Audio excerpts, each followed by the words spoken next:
Sejam bem-vindos a mais um programa Reflexos, na nossa cadência semanal de reflexões, com base nos textos da autoria do Sr. Cónigo Manuel Maria, com a reflexão também da Maria do Rosário e a minha moderação.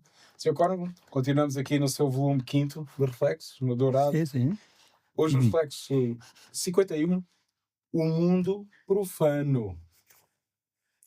Pois, é uma palavra esta de profano que já foi conversada aqui noutros programas, mas que nós temos de assumir e hoje vai ser no sentido negativo, porque o que hoje a gente vai apresentar e depois raciocinar sobre o tema é o profano no sentido político, que não é coisa boa, mas lá iremos. O mundo profano. Ora bem, Gil Vicente, toda a gente sabe quem era, um grande poeta do século XVI, não é? Gil Vicente escreveu algumas peças de teatro que foram encenadas no interior das igrejas. O Santo de Assis, São Francisco de Assis, representou figurativamente o nascimento de Jesus dentro das igrejas. Criou os presépios que toda a gente faz aí na altura do Natal. Enquanto não houve exageros, o interior das igrejas era o espaço ideal. Mas quando começaram os exageros na linguagem e nas figuras, que até para lá iam bois e burros a sério para dentro das igrejas, as igrejas deixaram de ser apropriadas, claro, é lógico. E as cenas passaram a acontecer cá fora, em frente desses espaços sagrados. É a palavra profano, que não significa contrário ao sagrado, mas refere-se a esta mudança do lugar. De dentro passou cá para fora, para ser diante da igreja, no adro concretamente. Pois bem, assim é que à vista desarmada, mesmo que pareçam opostas, as duas palavras são simplesmente duas formas de olhar o mundo. Uma é a da racionalidade e da ciência, que mostram um universo governado por leis impessoais e imutáveis. Se alguns acontecimentos parecem misteriosos, isso quer dizer que a ciência ainda está atrasada, ainda não descobriu tudo. A outra é ver o mundo como mistério, onde cada acontecimento é fruto de uma vontade, de um desígnio com um sentido moral, um valor, um mundo onde as leis naturais são apenas a manifestação exterior de uma potência criadora que se não manifesta em laboratório e que não pode perceber-se com o raciocínio, mas só com a intuição, com o impulso do coração. Quer dizer, um impulso do amor e da fé. Estes dois modos de ver o mundo correspondem à antiquíssima distinção entre profano e sagrado. Como se de duas realidades antagónicas se tratasse, classificadas de forma dicotómica, uma ou outra. Nos dois últimos séculos, infelizmente, pretendeu-se considerar o mundo do sagrado como o mundo da ignorância, da infantilidade do saber, e foi relegado. Eu repito isto porque é importante as pessoas pensarem. Nos últimos 2 séculos, tudo que era interpretado como um mundo religioso para explicar o mundo foi posto de parte. Olha, coisas de religião. Alguma vez na vida. Sobrou o mundo do profano, quer dizer, o mundo da ciência, aceito pelo totalitarismo científico como exclusividade do saber. Passou a aceitar-se como única verdade aquilo que chamam verdade científica. E é o que a gente está a ter hoje por aí. Mas na última parte do século XX, vamos a isto, com o retomar do espírito religioso, voltou a falar-se do sagrado e do profano. Atenção que espírito religioso não significa espírito cristão.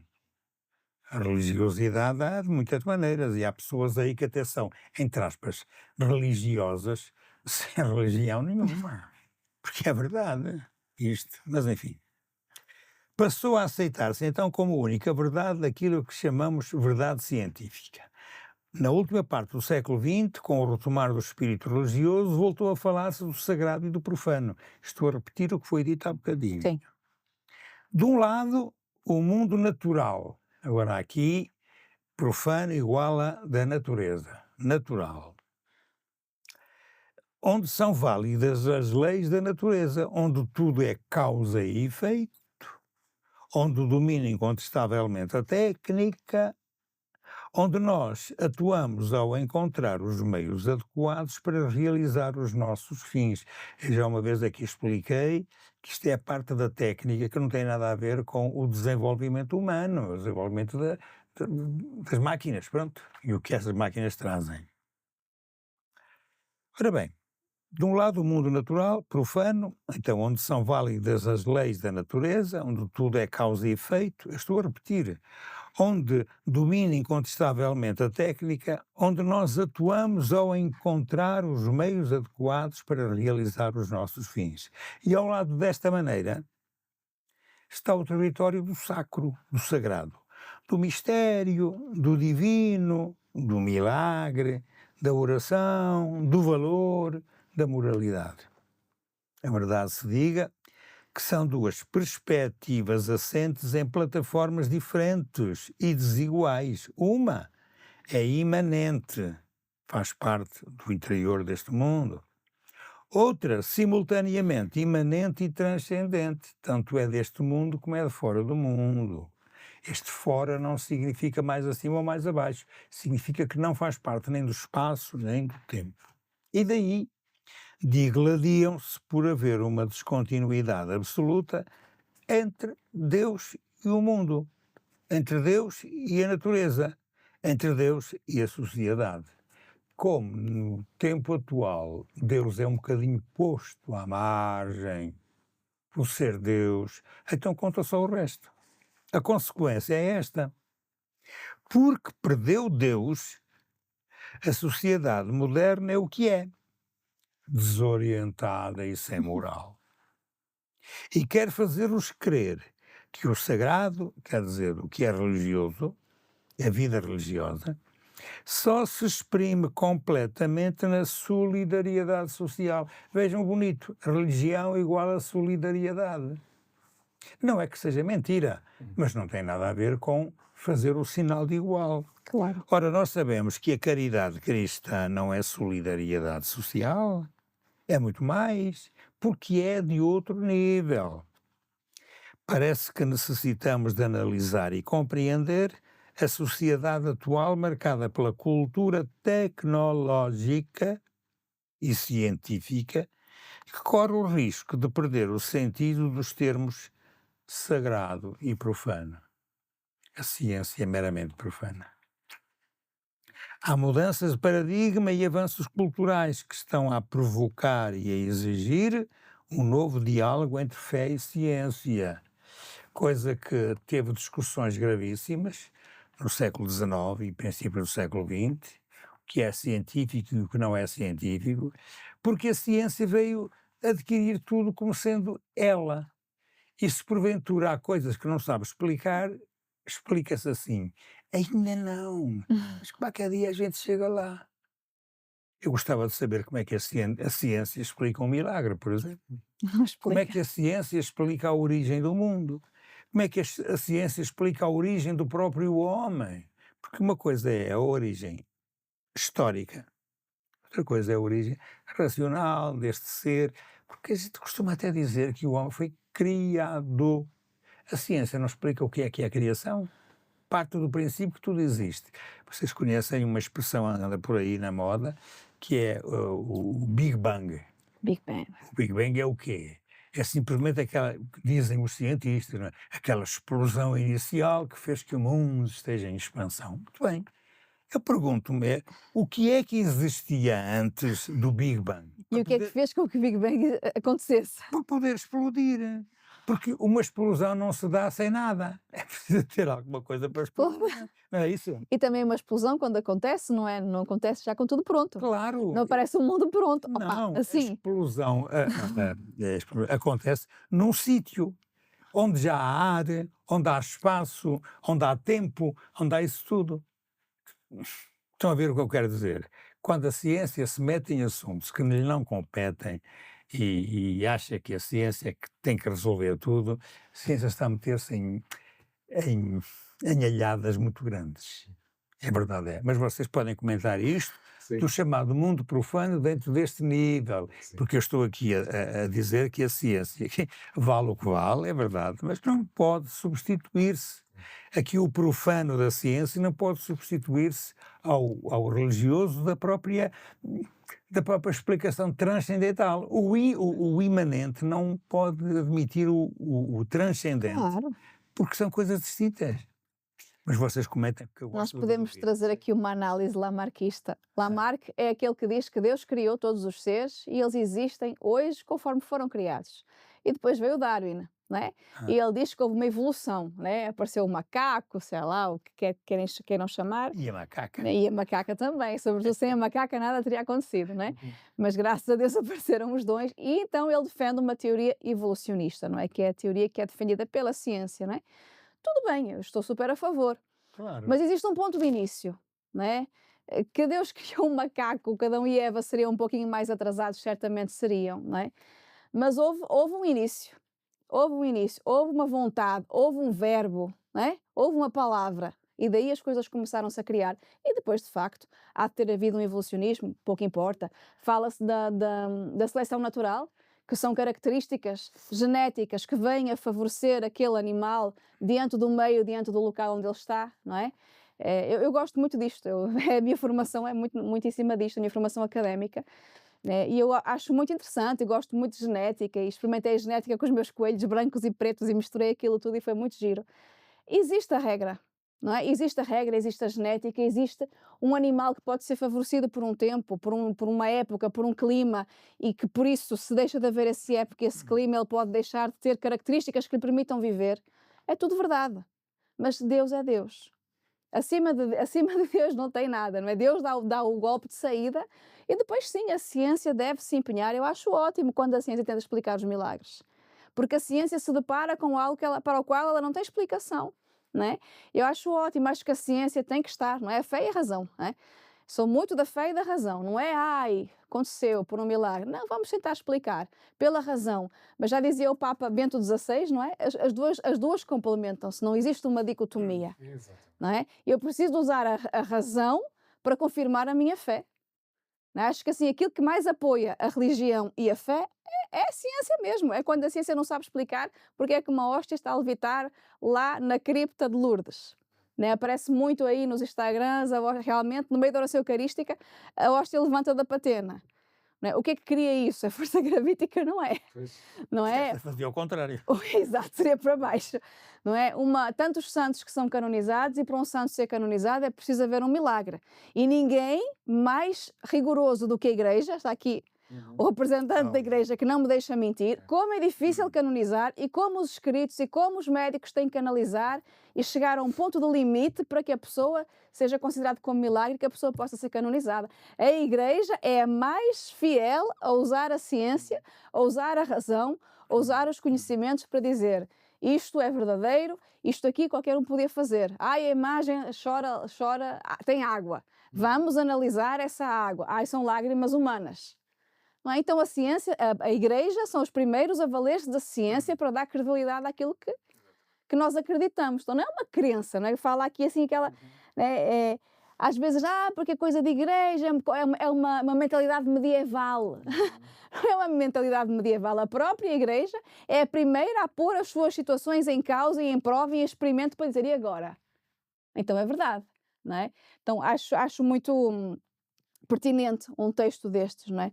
Na época em que nós vivemos, onde nós dizemos, porque a ciência a ciência prostra-se diante de Deus. A ciência não consegue vencer. A ciência vem para provar que realmente aquilo não tem explicação. Daqui a 200 anos vamos conseguir provar. Tá bom, Esperamos por 200 anos. E depois estamos vivos, esperar aqui. estamos vivos para isso, daqui a 200 O anos. meu esqueleto estará Não, aqui. é que está, desculpa lá, Pedro, é só uma coisinha para completar isto.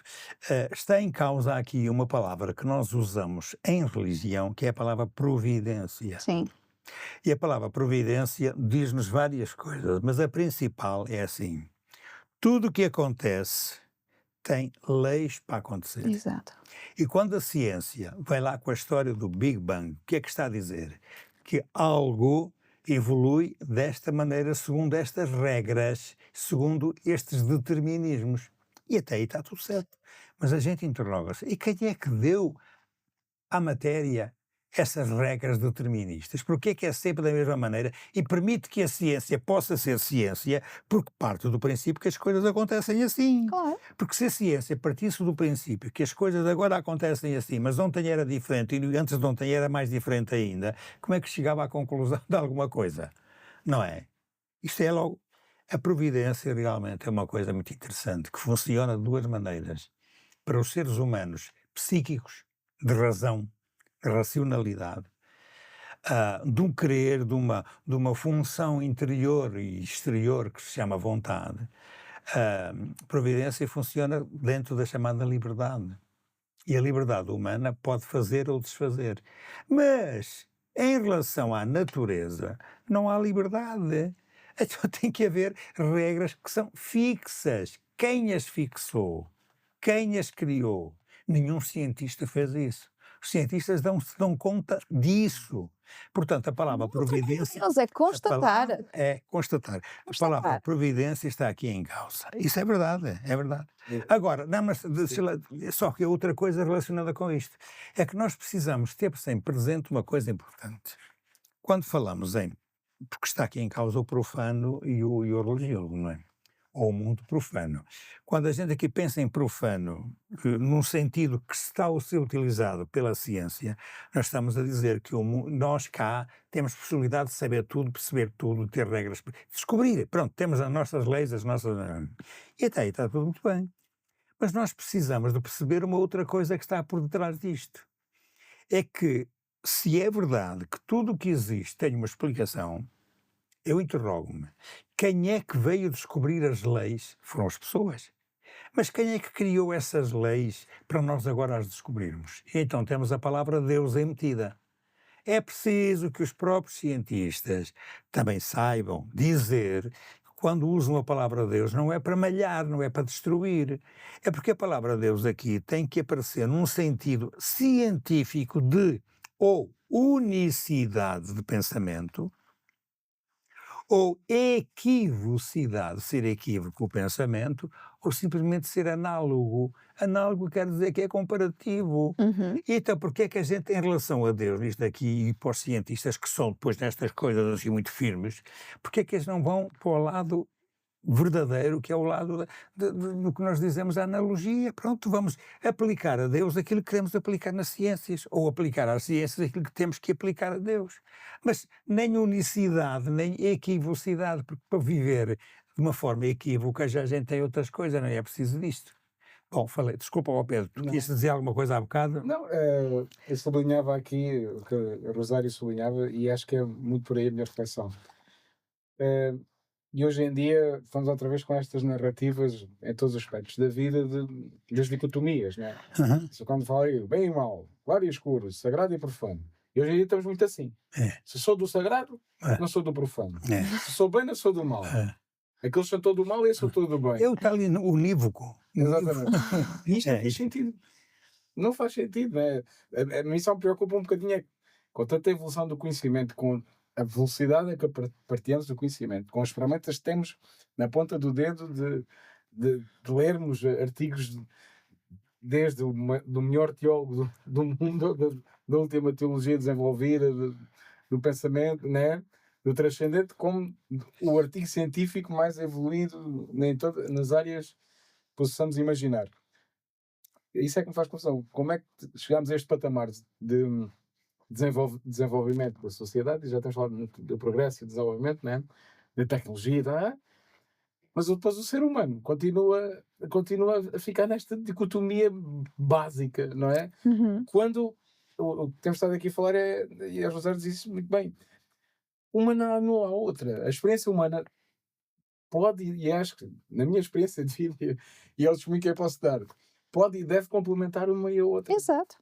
Porque, de facto, e bem dizia a Rosário, a ciência, a Igreja, para declarar um santo, não é, fez um milagre espetacular, é santo. Calma. Pois, bem. Quais são os relatos? Não é? E leva anos. Leva E leva anos. Não são semanas, anos. É quase do estilo, deixa estar. Não é? deixa ver o que é que isto dá. Entre aspas, Deixa evoluir. Deixa estar a marinar, não é? Que aquela pessoa tinha esta doença que os médicos não conseguiam fazer nada e rezou a São João Paulo II e ficou curado. E a Igreja disse, muito bem, então, mas agora... Vamos analisar. A doença era mesmo incurável, mas não haveria possibilidade da pessoa ter ficado não é curada. Deixa fazer essa reflexão. Não, exato. E provavelmente até a pessoa... Certamente ateus que não são nada de fora da igreja, Exato. para já não haver ali E que são cumplicidade. especialistas naquela área para, efetivamente, depois dizer, olha... Não, como o Santo Sudário. Quem é que foi avaliar o Santo Sudário? Quem eram pessoas, eram ateus. Exatamente. Não é que foram tentar ver o tipo, sim, e continuarão, ver o tipo de tecido, o tipo de época, o tipo de sangue, é um sangue AB, é não sei o quê, não é? Coincidências com aquela época, com aquela cultura, portanto, né? A ciência não é capaz também de dizer por A mais B que não é o que é, o que é. é de algum contemporâneo, se não é de Jesus, é de um contemporâneo, mas que tinha as mesmas características, que foi morto mais ou menos da mesma forma e com o mesmo nível de crueldade. Então são factos. Exato. E a igreja serve-se dos factos. Exatamente. Não é uma coisa assim romântica, e não sei o quê. Exatamente. Não, gente, é realmente algo provado. Então a ciência é a nossa aliada. Exatamente. Era mesmo aí que eu queria chegar. É que não há... São complementares. É a palavra, para mim, é assim que eu também tenho vivido. São complementariedade, não é? E acho que é um pouco aqui até o que o senhor quando faz aqui no Reflexo e nos seus livros, é um bocado isto, não é? Pegar uma maior diversidade de temas e até de conceitos, não é? Como o caso de hoje, do profano, mas não se fala só de um aspecto. Ele tenta dar uma né? Leitura e colocar aqui em cima da mesa para nós refletirmos as várias perspectivas. Ora, Se aí complementam. está. Várias perspectivas. É a palavra-chave. Então, e é verdade. Mas até inclusivamente, eu até tinha aqui este pormenor da distinção entre caridade e solidariedade. Exato. Perspectivas.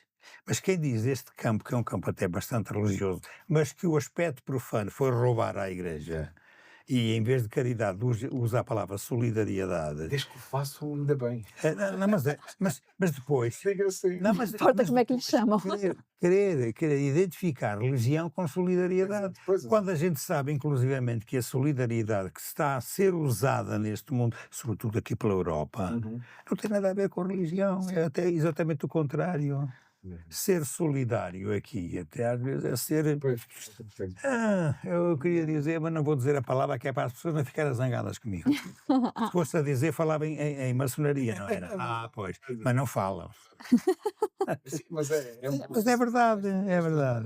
Essas narrativas que me chocam um pouco. Exato. E depois quando falo aqui no texto, não é? Como nos últimos tempos, então é religioso ficar lá na sacristia. Exato. Lá na sacristia e não... E as pessoas que lá andam, têm assim...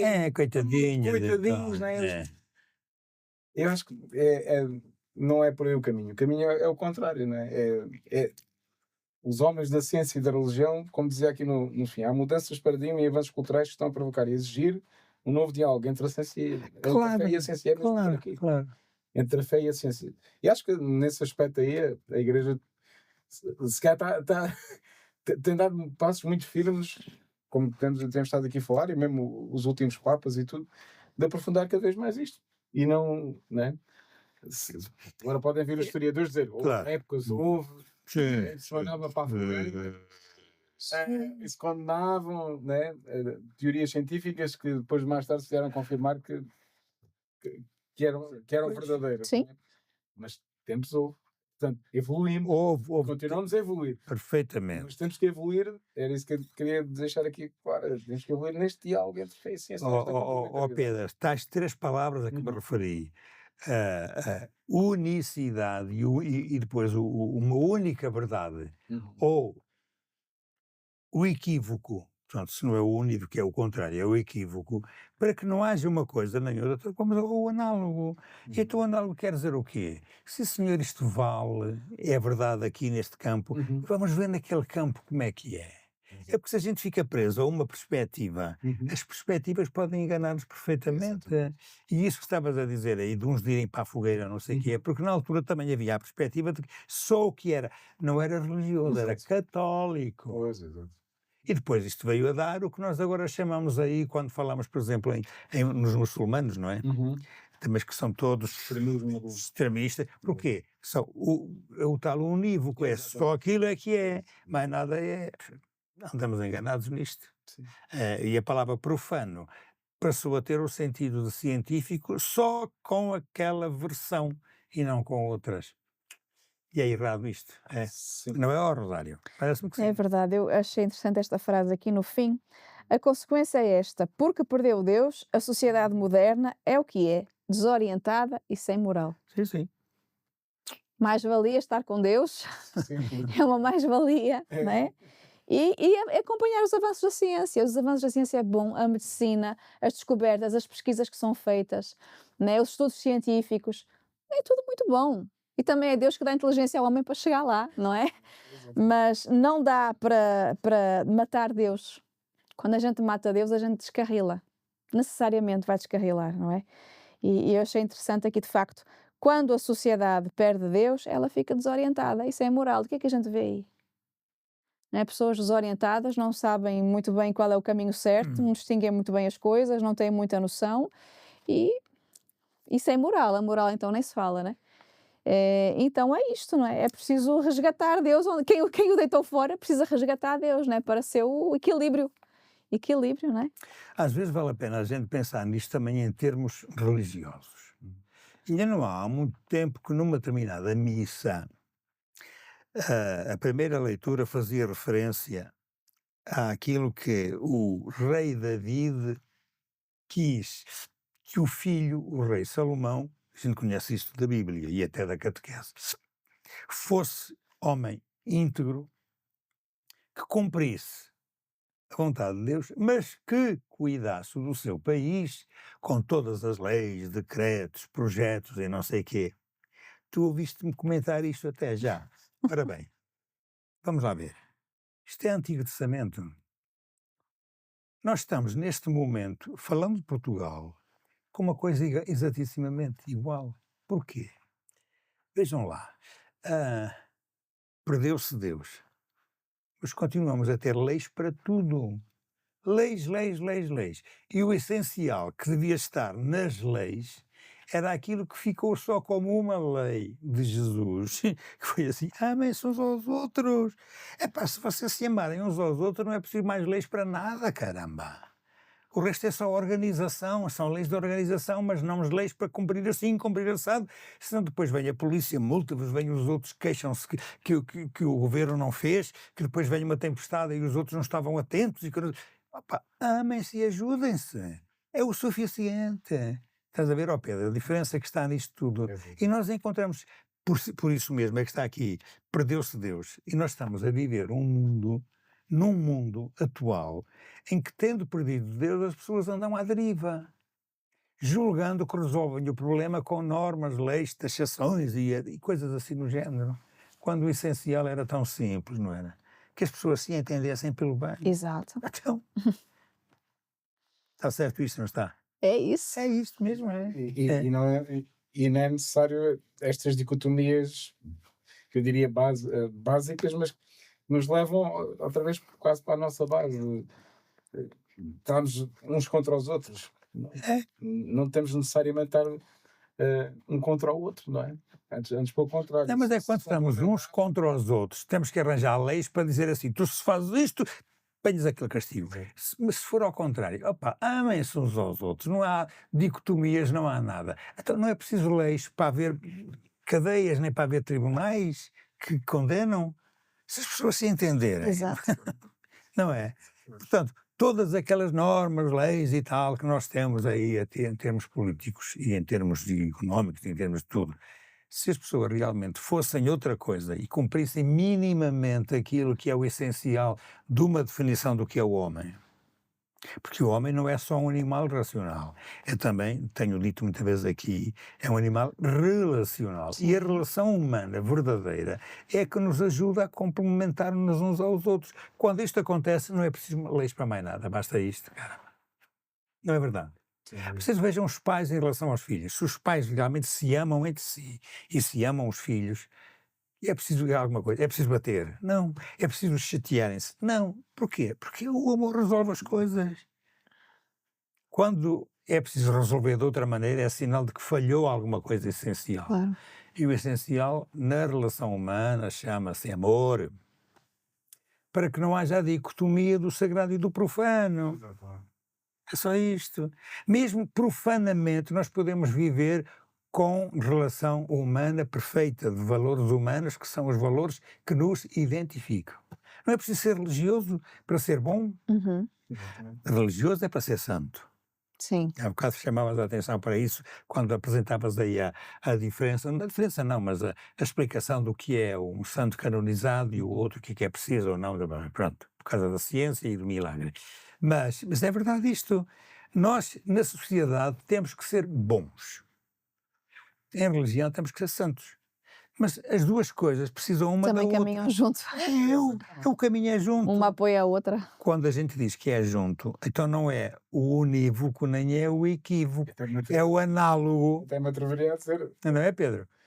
uma pessoa, para ser santo, tem que necessariamente ser bom. Claro, Claro. é a base. É a base, é a base. Pronto, e nas minhas palavras é o análogo, aquilo que é próprio das duas coisas que se juntam e que compreendemos quando as usamos. Acho que basta isto, não? Basta. Ok. Rosário, assim como Muito já bem. houve. Esperamos que esta reflexão suscite também assim a reflexão para pensar nestas dicotomias, mas que, como bem dizia o Sr. Cono, são análogas e que nos ajudam e devem estar complementadas umas com as outras. Voltamos a marcar assim encontro num próximo reflexo. Até lá, se Deus quiser.